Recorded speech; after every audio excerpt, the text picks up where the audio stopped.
굿모닝 텍사스 2부 순서 함께 하고 계십니다. 초대석 시간입니다. 오늘 초대석에는 김원영 변호사께서 나와 계십니다. 안녕하세요, 김원영 변호사님. 네, 안녕하십니까? 반갑습니다. 네, 반갑습니다. 네, 김원영 변호사의 법률 강의 오늘부터는 가족법으로 시작을 하도록 하겠습니다. 김원영 변호사님, 네, 이 가족법 하면은 우리가 꼭 알아야 되는 아주 가까운 것이다. 이렇게 느껴지면서도 도대체 뭘까 이렇게 생각이 되는데 좀 소개를 해 주신다면요. 모태 솔로이시고 지금도 솔로이신 분들은 어머니 아버지께 귀속되는 가족의 일부고요. 네. 그리고 모태 솔로에서 벗어나시고 결혼을 하신 분들은 이제는 새로운 사회적인 가장 적은 단위의 연합체를 형성하신 거죠. 유닛이라고 하죠. 소셜 유닛이라고 하죠. 예. 네, 그래서 그 사회의 근간이 되는 것이 결혼이고 가족이고 또 거기에 근간이 되는 것은 결혼이기 때문에 굉장히 중요한 이야기를 하는 거예요. 사회가 영속되고 유지될 수 있는 가장 최소의 단위를 이야기하는 거예요. 예. 자, 우리가 이렇게 가족법 강의를 들으면서 어떤 내용을 듣게 될까요? 어떤 내용을 다루실 예정이신가요? 네, 아무래도 가족은 결혼이 출발이겠죠. 남녀간의 연합 아니면 남녀간의 연합이라고 하면은 법적으로 맞지 않는 말인가요? 두 사람 간의 연합. 네. 네. 나중에 이야기하겠습니다. 두 사람 간의 연합을 법적인 연합을 결혼이라고 하고요. 그리고 또 결혼을 했으면 또 아이들이 태어나겠죠. 예. 또 아이들의 양육 문제도 생길 수 있고 또 살다가 또 헤어질 수도 있어요. 그러면 헤어질 때 어떤 이유로 헤어지나 또 어떨 때 헤어질 수 있나 그리고 그동안에 모았던 재산들은 어떻게 나누나 재산의 분할 등등 예. 이런 거를 주로 다뤄보겠습니다. 예, 알겠습니다. 가족법 오늘 첫 시간인데요. 그렇다면은 오늘은 가족이 형성되는 결혼에 대해서 먼저 말씀해 주시는 건가요? 네, 아까 잠시 언급을 했죠. 결혼을 어떻게 정의하느냐를 두고 지난 거의 한 몇십 년 동안을 조금 진보적인 생각을 가지고 있는 사람과 또 보수적인 생각을 가지고 있는 사람들이 많이 싸웠어요. 양쪽 네. 진영에서 무수하게 법적인 다툼도 했고 그리고 대법원까지 올라가기를 수차를 거듭해서 드디어 2014년도에 결혼에 대한 정의가 나왔어요. 예. 혹시 사회자께서는 진행자께서는 결혼에 대한 정의가 혹시 개인이 생각하는 정의가 뭐라고 생각하세요?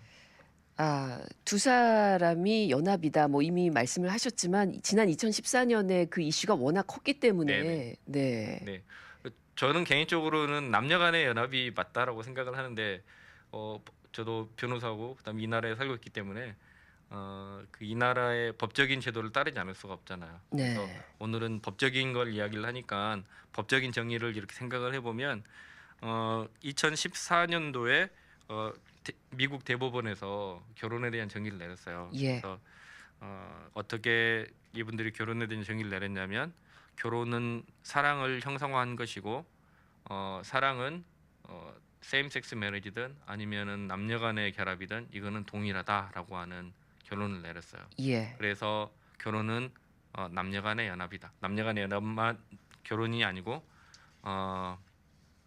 사랑하는 사람들의 연합이기 때문에 그것이 남자와 남자 간의 연합이든 여자와 여자 간의 연합이든 차별 대우를 하면 안 된다라고 하는 것이 대법원의 판결이었습니다. 지난 2014년에 대법원에서 난 2014년 10월 달에 판결인데 이것이 어떤 헌법의 근거를 두고 나온 이게 판결인가요? Equal Protection of Law라는 게 있어요. 수정헌법 14조인가요? 보면은 Equal Protection of Law가 있는데 네. 거기에 기반을 두었다라고 보시면 돼요. 그렇군요. 네. 그래서 이것은 예외가 되는 주가 없다는 건가요? 네.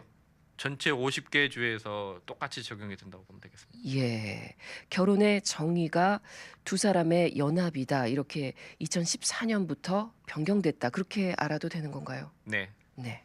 그래서 지금부터 설명드리는 이런 내용들은 트래디셔널하게 남녀간에 이 결혼을 한다라고 하는 것만 해당되는 것이 아니라 남자와 남자 간에 또 여자와 여자 간에 죄송합니다. 이제 아침부터 예, 법적으로 법적으로 정의된 이제 정의를 내려야 결혼에 되기 때문에. 네. 적용되는 네. 이 가족법을 우리가 네. 배우게 되는 거군요. 네, 이제 그러한 내용들이 동일하게 적용이 된다라고 생각을 해주시면 되겠습니다. 예. 네. 자, 결혼의 정의에 대해서 말씀해 주셨는데요. 이 결혼이 형성되는 그 법적인 절차도 있죠. 네, 결혼을 통한 그 법적인 지위 즉 법익의 취득을 먼저 이야기를 해보고 네. 그리고 그 절차를 이야기하는 게 조금 더 순서가 될 것 같아요. 그래서 네. 결혼을 하면 도대체 어떤 이익들이 주어지나 어떤 이익들이 주어지길래 그냥 살지라고 할 수도 있잖아요. 하지만 네. 그냥 살지 않잖아요. 대부분 다 뭐 메리지 라이센스 받고 그다음에 혼인 신고하고 이러고 살죠. 그렇죠. 왜 그러면 복잡하고 번거롭게 왜 혼인 신고를 하고 왜 메리지 라이센스를 받습니까? 라고 하잖아요. 네. 번거롭잖아요. 돈도 들고 그죠? 뭐 예식도 치러야 되니까 비용도 많이 들고 왜 그럴까요? 다 이유가 있어서 그럴 거예요. 그죠? 네. 그래서 그런 그렇게까지 번거로우면서도 비용을 지출해 가면서도 그런 절차를 거치려고 하는지 분명히 이익이 있기 때문에 뭔가 생기는 게 있기 때문에 그런 번거로운 절차를 거치지 않나라고 생각을 해보시면 예. 그러한 법적인 이익을 법익이라고 해요. 네, 그래서 그러한 법익들이 있기 때문이다라고 생각하시면 되는데 어떤 법익이 있을까요? 미국에서는 첫 번째로 그 우리가 이민자다 보니까 이민 쪽으로 주어지는 그런 법익들을 한번 생각을 해보면 그 시민권자인 배우자나 영주권자인 배우자가 그렇지 않은 배우자랑 결혼을 했을 때는 내 배우자에게 영주권을 줄 수 있는 취득해 줄 수 있는 그러한 지위가 생겨요. 결혼을 네. 통해서. 또 만약에 뭐 재혼인 경우에는 뭐 미성년 자녀에게도 동일한 영주권을 받을 수 있는 기회가 바로 생겨요. 예. 이게 이민법상의 법익이고요. 그다음에 가족법상의 법익은 결혼을 통해서 결혼을 하게 되면 정식으로 이런 절차를 다 밟게 되면 결혼을 통해서 생기는 그러한 그 재산들 있잖아요. 뭐 네. 월급을 가져오든 아니면 비즈니스를 해서 이익이 생기면 그런 이익들을 공평히 분배할 수 있는 그런 시발점이 되는 거예요. 예. 네, 그래서 뭐 결혼을 통해서 일정 정도의 시간이 지나고 난 다음에 재산이 생기면 나중에 헤어질 수도 있잖아요. 아니면은 배우자의 일방이 죽을 수도 있고 재혼인 경우는 뭐 전혼을 통해서 아이들이 있을 수도 있고 그래서 그 아이들과의 뭐 재산 분할이라든지 등등 이런 복잡한 문제가 생기게 되는데 네. 거기에 시발점이 되는 것이 결혼이기 때문에 중요한 거예요. 예. 이런 것들을 모두 다 법익이라고 하는 거예요. 그렇군요. 그리고 사회적으로 볼 때는 뭐 소셜 시큐리티 베너핏을 이렇게 또 받잖아요. 네. 네, 거기에 출발점이 또 결혼이겠죠. 예. 네, 등등 이러한 법적인 이익들 즉 법익들이 있기 때문에 결혼이라는 제도가 그렇게 중요한 것이고 이런 법익들이 있기 때문에 아까 그 제가 말씀드렸던 모두에 말씀드렸던 조금 정통적인 분야에서는 부분들은 결혼은 남녀간의 결합이다라고 끝까지 싸웠던 것이고 또 좀 진보적이고 그리고 또 좀 이퀄 프로텍션 오브 로를 외쳤던 분들은 결혼은 두 사람의 연합이지 굳이 거기에 남녀간의 연합이라는 그런 굴레를 씌울 필요가 제약을 둘 필요가 없다. 똑같이 보호를 해다오라고 줄기차게 싸웠던 것들이에요. 예. 주로 이런 이민법이나 가족법상의 뭐 재산 분할이라든지 아니면 소셜 시큐리티 베너핏 이런 뒤에 놓고 보면 이런 것들이 이익인 거예요. 앞에는 그런 치열한 전투를 벌이더라도 전투나 전쟁을 통해서 뭘 쟁취할 게 있어야 되잖아요. 네. 그래서 쟁취하는 과실들은 이런 거였어요. 실질적인 거라고 볼 수 그렇죠. 있죠. 뒤에는 이런 내용들을 감추고 이런 돈하고 관련된 그리고 또 사회적인 지위하고 관련된 내용들이 있기 때문에 앞에서 그렇게 치열하게 싸웠던 거예요. 그래서 예. 이런 것들 때문에 그렇게 서로 양측이 서로 나뉘어서 법적으로 그렇게 오랫동안 싸웠구나.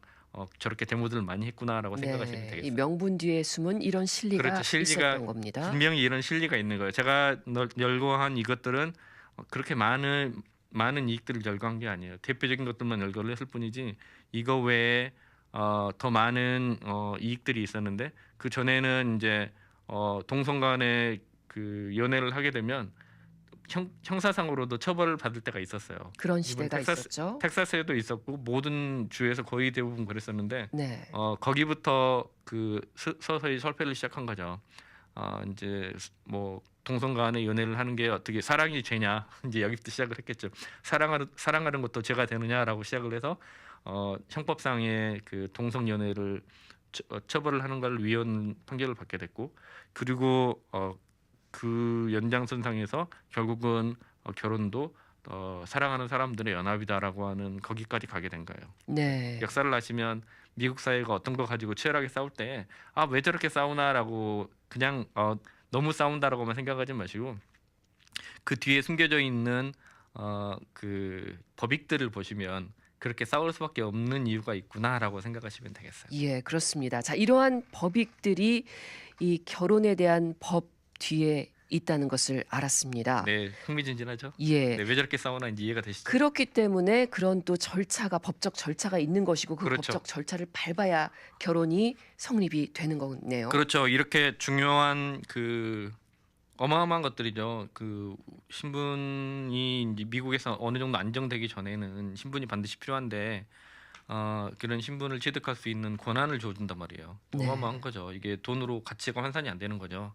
그리고 뭐 그 가족법상의 커뮤니티 프로퍼티가 있잖아요. 예를 들어서 남편이 아니면은 뭐 아내가 아니면은 사랑하는 그이가 그녀가 이렇게 표현을 해야 되나?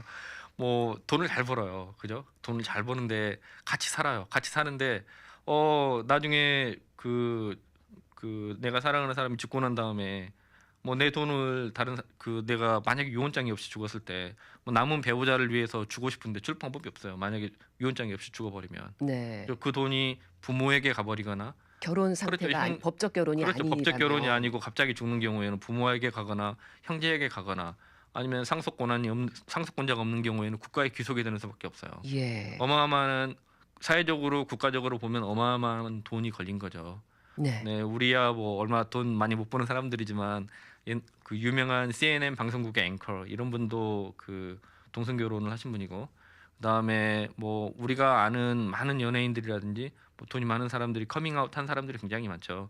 이런 분들은 걸린 돈이 어마어마하겠죠. 그래서 네. 이런 이익들이 걸려 있고요.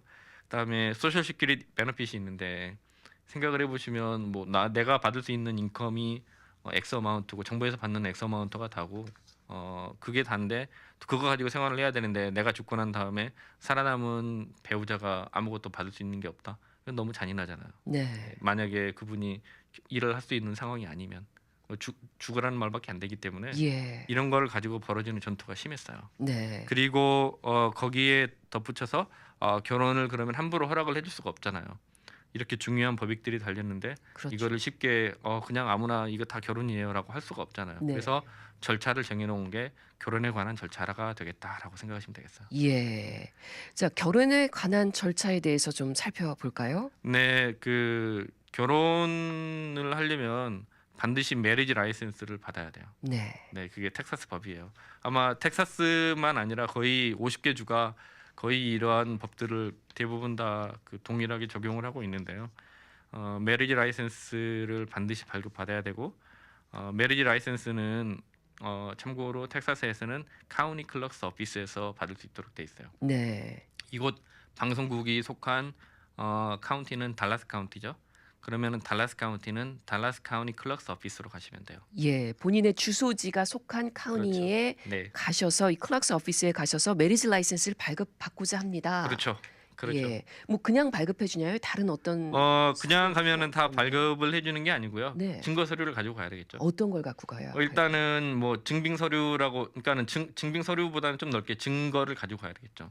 내 사랑하는 사람이 증인이 되겠죠. 같이 가야 된다. 같이 가야죠. 네. 혼자만 갈 수 없는 거예요. 그죠? 사랑하는 사람 데려가야죠. 결혼하겠다고 하는데 그죠? 같이 모시고 가서 두 사람 모두 다 라이센스가 필요할 것 같아요. 운전면허증이나 아니면 외국인인 경우에는 패스포트가 반드시 필요해요. 예. 왜 필요한 거 아니? 이 사람들은 나이를 증명을 해야 돼요. 네. 예, 일정 정도의 나이가 돼야지 결혼을 할 거 아니에요. 그렇죠. 그죠? 그래서 나이도 증명을 하고 그 사람의 아이디를 증명을 해야 되기 때문에 신분증은 반드시 지참을 해야 된다라고 생각을 해주시고요. 네. 그리고 그 재혼인 경우가 있어요. 재혼인 경우에는 이중혼이 금지돼 있잖아요. 나중에 배우겠지만 이중혼이 다 금지돼 있어요. 네. 전 미국에서 금지돼 있거든요. 바이게미, 폴리게미 그렇죠.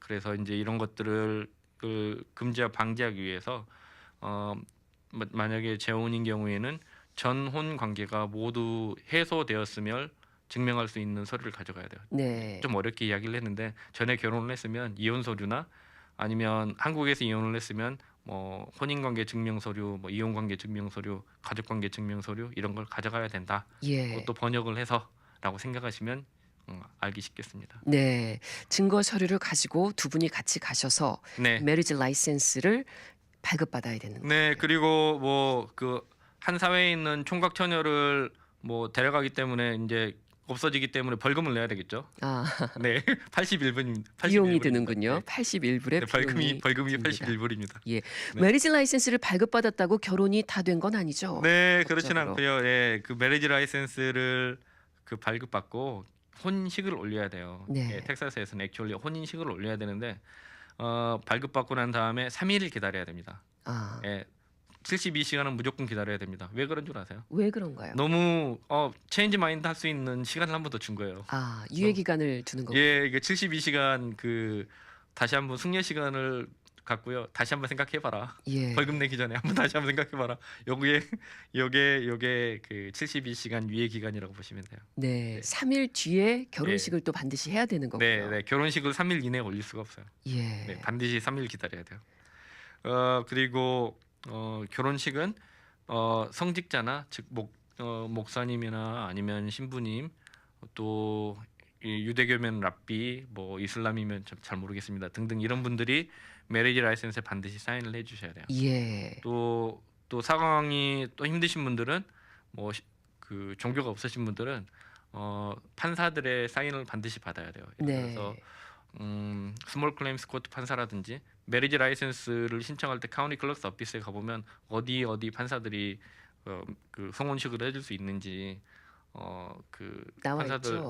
리스트가 네. 쭉 나와 있는데 근데 거기에 가셔가지고 한 명을 찍어서 신청을 하시고 그 판사들이 성혼식을 해줘야 돼요. 네. 반드시 세리머니가 필요하다. 약식 결혼식처럼 네. 그렇게 판사들이 즉석에서 네, 물어보는군요. 네, 네. 뭐 서로 사랑하냐 그럼 결혼해라.